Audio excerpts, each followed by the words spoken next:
Good morning, students. Myself, Professor Uday Patel. Today we study about some spatial signals of importance topic. Basically, we have seen yet many signals like triangular signal, sinusoidal signal, cosine wave signal, rectangular signal. Okay, so there are some spatial signals which we have studied today, which we will study today actually. They are a DC signal, unit step signal, sinusoidal signal, signums function, triangular signals, rectangular pulse, delta or unit impulse signal, exponential signal, and sync function. यहाँ पे जितने भी list out किए गए हैं उसके अंदर से आप सब लोगों ने ऑलमोस्ट काफी सारे सिग्नल्स को स्टडी किया होगा। लाइक यहाँ पे आप ये देख सकते हो कि ये फर्स्ट ऑफ ऑल यहाँ पे जो भी आपको डीसी सिग्नल है, okay, after then sinusoidal signal है, आफ्टर देन अगर देखने के लिए चाहते हो तो रेक्टेंगुलर पल्स है, ओके, ट्रायंगुलर सिग्नल है। वो आप ऑलरेडी सीआरओ के बेसिक इलेक्ट्रॉनिक्स जो भी आपका चैप्टर था, सॉरी सब्जेक्ट था, उसके अंदर ये सारे सिग्नल आपने सीआरओ के ऊपर देखे। तो ये सारे सिग्नल का हम क्या करेंगे कि हम उसके wave forms as a mathematical representation उसका किस तरह होता है वो हम आज स्टडी करने वाले हैं। So now we move forward to next slide.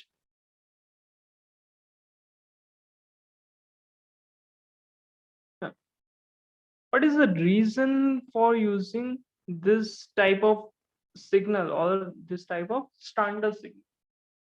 There are two reasons for using this standard signal for testing purpose. Okay, first one is this elementary signal serves as a basic building model of construction of more complex signal.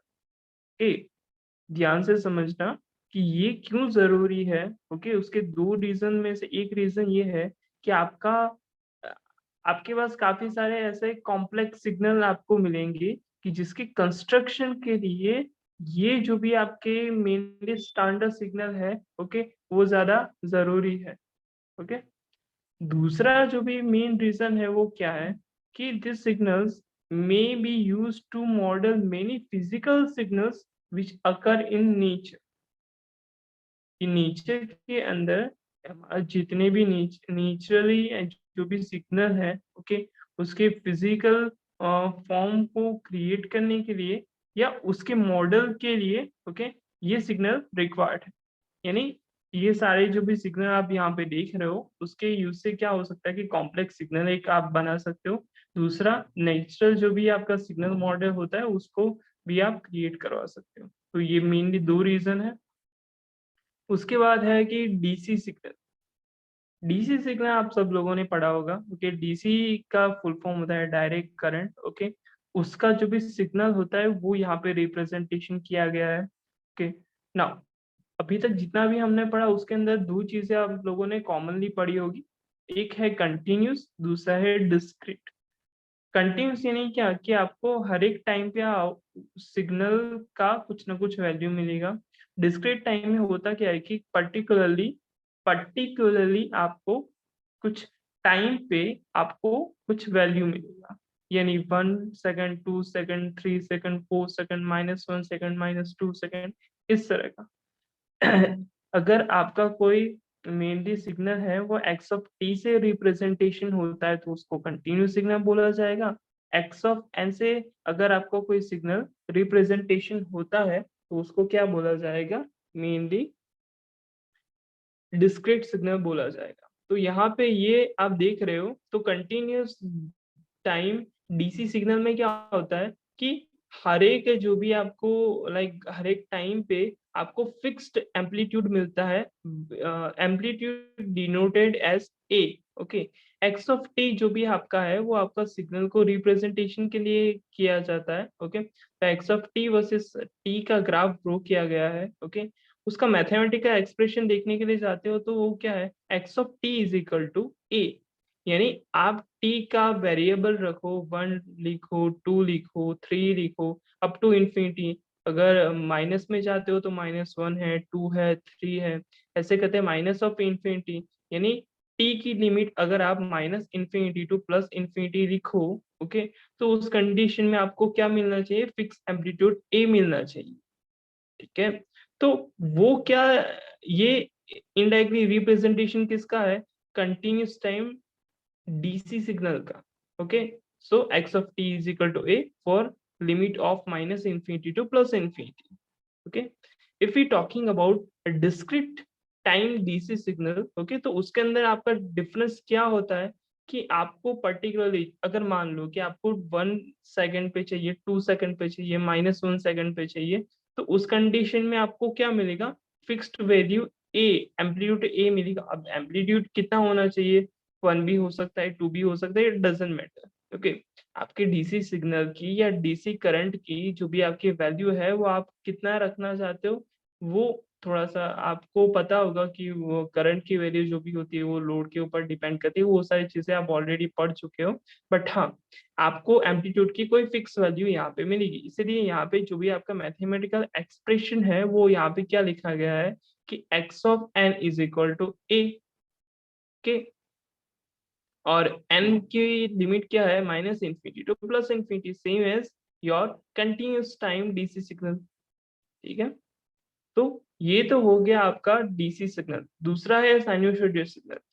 Sinusoidal signal के बारे में सब लोगों को यही लगता है कि साइनोसॉइडल सिग्नल यानी sine wave. Okay, no, sinusoidal signal indirectly उसके दो पार्ट्स हैं, एक है साइन वेव, दूसरा है cosine wave.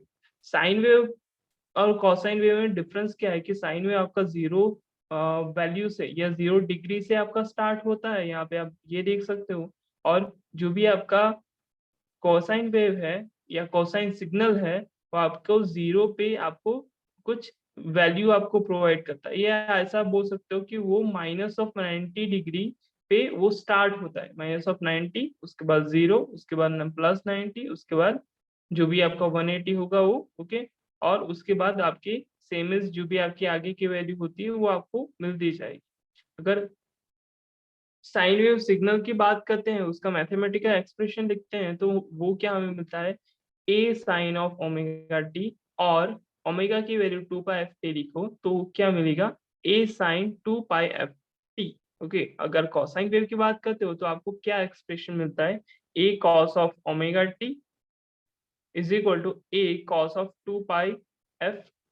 Okay, a is equal to what, amplitude of your signal. Okay, this is waveform of what, continuous time। दूसरा है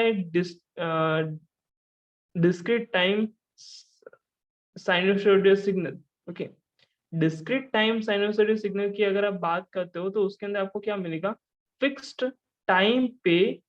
ओके, यहाँ पे देख सकते हो 0, -1, -2, -3, -4, अगर 1, 2, 3 की 4 की बात करते हैं तो ओके, ये सारे जो भी सेकंड है या ये सारे जो भी आपके टाइम के वैल्यूज हैं उसके ऊपर आपको क्या मिलेंगे, फिक्स्ड वैल्यू मिलेंगी। ओके, अगर आप डिस्क्रीट टाइम साइनोसॉइडल सिग्नल को रिप्रेजेंटेशन करना चाहते हो तो एक्स ऑफ एन से करना होगा। वो उसका इक्वेशन क्या मिलेगा, a sine of omega n is equal to a sine of 2π/f n, where a is equal to amplitude, omega is equal to angular frequency, okay, which is 2π/f। okay, okay, as x of n की बात करते हैं तो अगर क्या बोलते हैं cosine wave की बात करते हैं तो उसके लिए आपको क्या इक्वेशन मिलेगा, ओके, क्या एक्सप्रेशन मिलेगा, a cos of omega n is equal to a cos of 2π/f n। okay,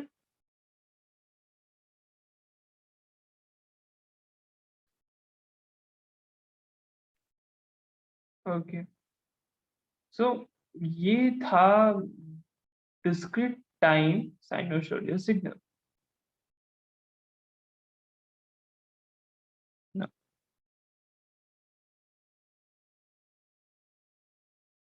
Now we move forward to the next signal, unit step signal. Okay,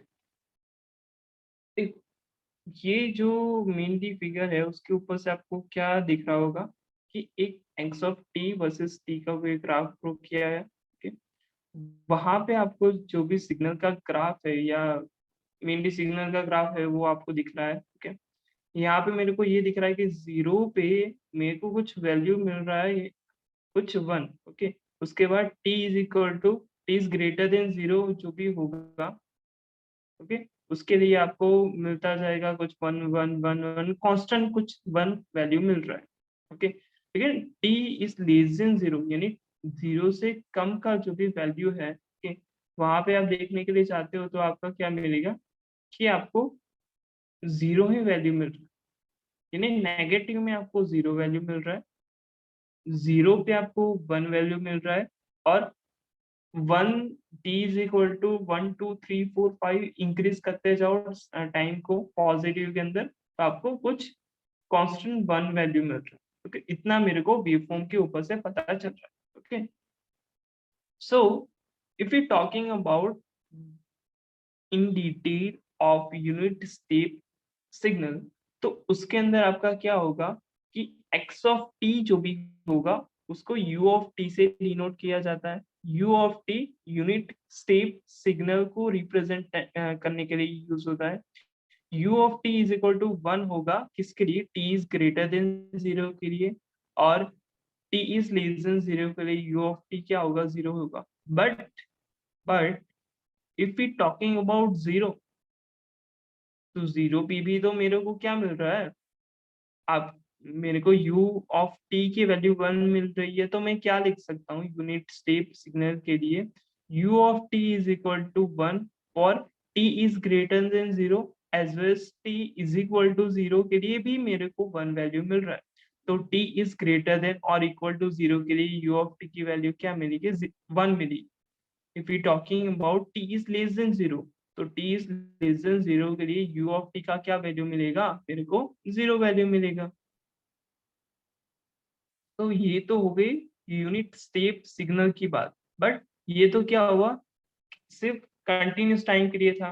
discrete time unit step signal के लिए क्या होगा कि उसके लिए भी आपका representation कुछ उसी तरह होगा, बट यहाँ पे डिफरेंस देखो, यू ऑफ एन लिखा है, U of N discrete time signal के लिए यूज होता है, रिप्रेजेंटेशन करने के लिए यूज होता है। तो यू ऑफ एन की वैल्यू क्या मिलेगी, एन इज ग्रेटर देन और इक्वल टू जीरो के लिए वन मिलेगा, और N is less than zero के लिए आपको क्या मिलेगा, जीरो मिलेगा। ओके, क्लियर कट आपको यहाँ पे जो भी रिप्रेजेंटेशन है, मैथमेटिकल रिप्रेजेंटेशन एंड जो भी आपका ग्राफिकल रिप्रेजेंटेशन है, वो आप दोनों अ, देख सकते हो।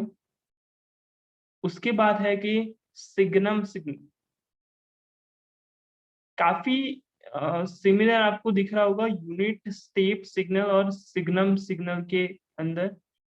इसके अंदर डिफरेंस क्या है वो समझो। ओके, ये वाला पोर्शन सेम ही है, लेकिन नेगेटिव में आपको क्या मिलता है, आपको नेगेटिव में कुछ माइनस वन की वैल्यू मिलती है इन्फिनिटी के अंदर। Okay, infinity in the sense मैं क्या बोलना चाहता हूँ, देखो पॉजिटिव के अंदर आपका टाइम जो भी होगा वो 0 1 2 3 4 5 infinity.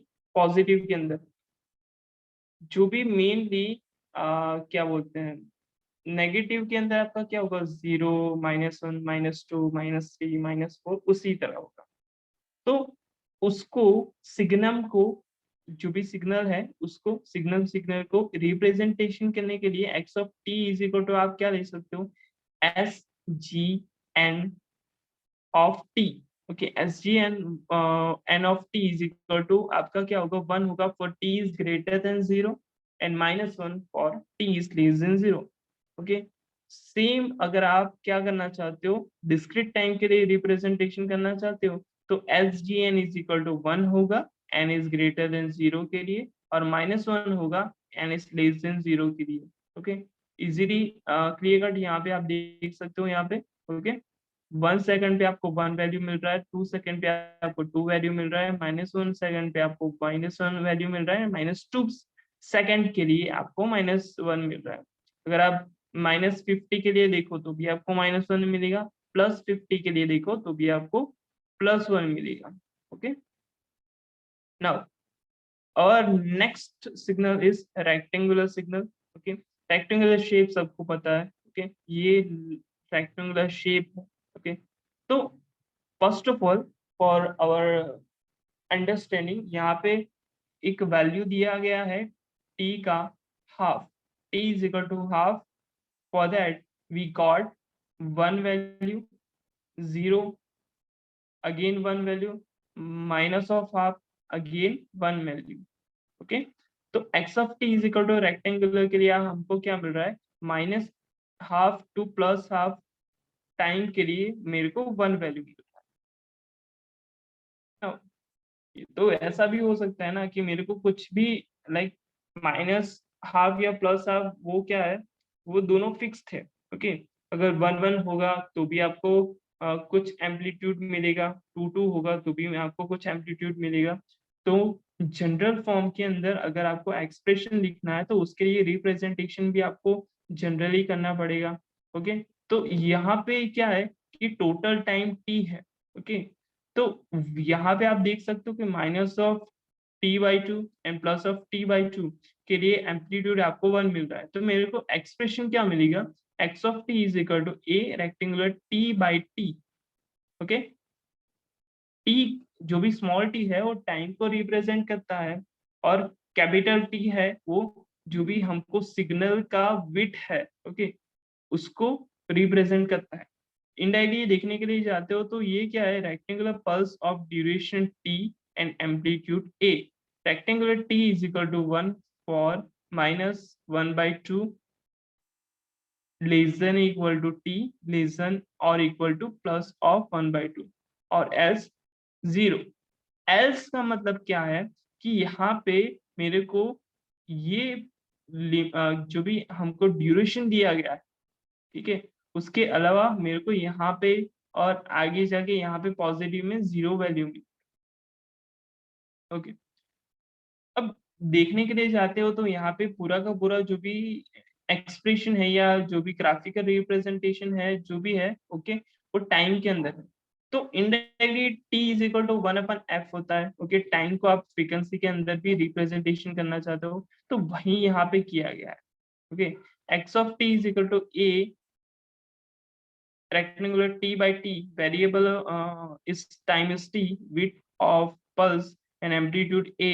Okay, if we represented this equation in frequency, then we have to change the expression in this form: x of n f is equal to a rectangular f by 2 w, w is equal to width of what, our signal. Okay, यहाँ पे आप देख सकते हो minus of w plus of w, total width जो भी होगी वो 2w होगी। ओके, ए आपका एम्पलीट्यूड है। ओके, टी आपका टाइम है। ओके, एक्सप्रेशन इस तरह आपका क्रिएट होता है।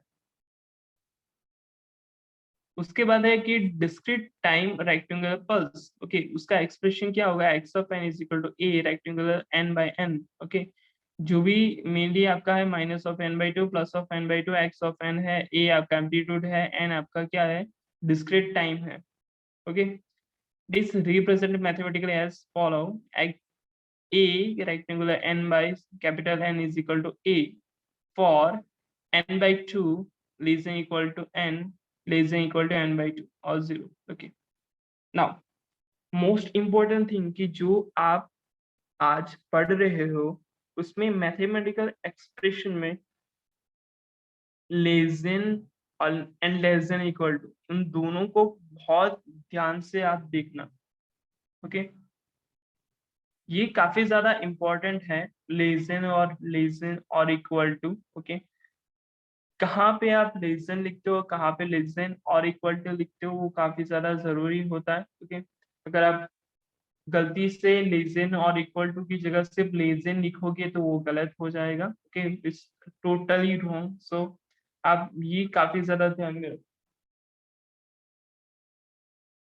उसके बाद है कि डेल्टा और यूनिट इम्पल्स फंक्शन। ओके, यहाँ पे मेरे को क्लियर कट ये दिख रहा है कि जीरो पे मेरे को कुछ ना कुछ वैल्यू मिल रहा है, उसके अलावा हर एक जगह मेरे को क्या मिल रहा है, zero value.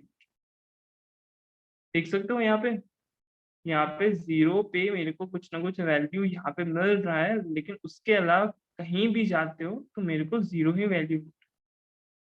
So x of t is equal to delta t यानी इनडायरेक्टली डेल्टा और यूनिट इम्पल्स फंक्शन है. Okay, delta function delta of T is equal to 0 for T is not equal to 0. T is not equal to 0 पे delta T signal की value मेरे को क्या मिल रही है, 0 में. और delta of T is not equal to 0 for T is equal to 0. T is equal to 0 second पे, यानी यहाँ पे मेरे को कुछ ना कुछ वैल्यू डेल्टा टी का मिलेगा. उसके अलावा मेरे को T is not equal to 0 यानी 1 हो गया, 2 हो गया, -1 हो गया, -2 हो गया, कुछ भी वैल्यू हो गया, टी का कुछ ना कुछ वैल्यू होगा. ओके, 0.5 भी होगा तो भी मेरे को क्या मिलेगा, डेल्टा टी का वैल्यू 0 मिलेगा. So if we talking about area under unit impulse, so our expression is minus of infinity to plus of infinity delta t dt is equal to 1. Okay, तो ये हो गया मेनली आज का हमारा mainly topic. Okay, which is what some spatial signal of importance. Okay, I hope कि मैंने जितना भी आपको समझाया वो आपको पता चल गया होगा. ओके, काफी ज्यादा इजी है. आपको वेवफॉर्म अगर याद रहते हैं तो आप इजीली जो भी मैथमेटिकल एक्सप्रेशन है उसके आप लिख सकते हो. Okay, it is not very complex terms और any difficult terms in this topics. Okay, thank you so much.